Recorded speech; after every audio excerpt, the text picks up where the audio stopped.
Guys, welcome back to ബ്ലോഗ്സിന് എല്ലാ സുഖമാണ് വിശ്വസിക്കുന്നത്. സോ ഇന്ന് നമ്മൾ വന്നിരിക്കുന്നത് പാട്രിയറ്റ് എന്ന സിനിമ റിവ്യൂ ആയിട്ടാണ്.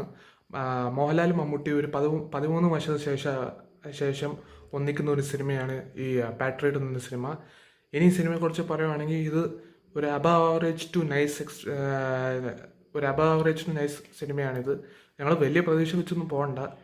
മോഹൻലാലും മമ്മൂട്ടി അഭിനയിക്കുന്നതുകൊണ്ട് ഇത് ഭയങ്കര അടിച്ചുപൊളി പാടാം ഇതാണെന്നൊക്കെ പറഞ്ഞ് അങ്ങനെ പോകണ്ട. നിങ്ങളെ പ്രതീക്ഷ കുറച്ച് വെച്ച് അങ്ങനെ പോയാൽ മതി. അങ്ങനെ വലിയ മാസോ അങ്ങനത്തെ സംഭവമൊന്നുമില്ല. ഇനി ക്യാരക്ടേഴ്സ് ഇനിയിപ്പം മോഹൻലാൽ മമ്മൂട്ടി ചെയ്ത ക്യാരക്ടേഴ്സ് ആണെങ്കിൽ അവർ രണ്ടും നന്നായിട്ട് ചെയ്തിട്ടുണ്ട്. മമ്മൂട്ടി ഇപ്പം ഒരു യൂട്യൂബറാണ്.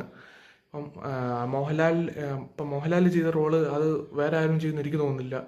പിന്നെ കുഞ്ചാക്കോബനാണെങ്കിലും ഫഹദ് ഫാസിലാണെങ്കിലും നല്ലതായിരുന്നു. ഫഹദ് ഫാസിലൊക്കെ നല്ലതായിരുന്നു. ദർശനയും നല്ലതായിരുന്നു.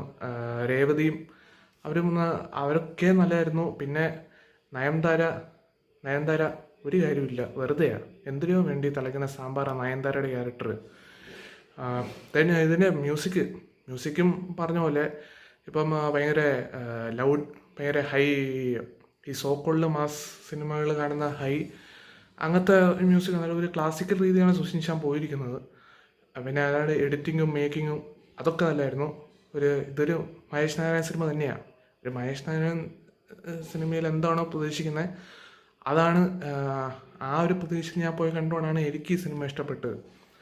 സോ നിങ്ങൾ ഈ സിനിമ കണ്ട ആളാണെങ്കിൽ നിങ്ങളുടെ അഭിപ്രായം നിങ്ങൾ കമൻറ്റിൽ എഴുതുക. Thank you so much for watching this video.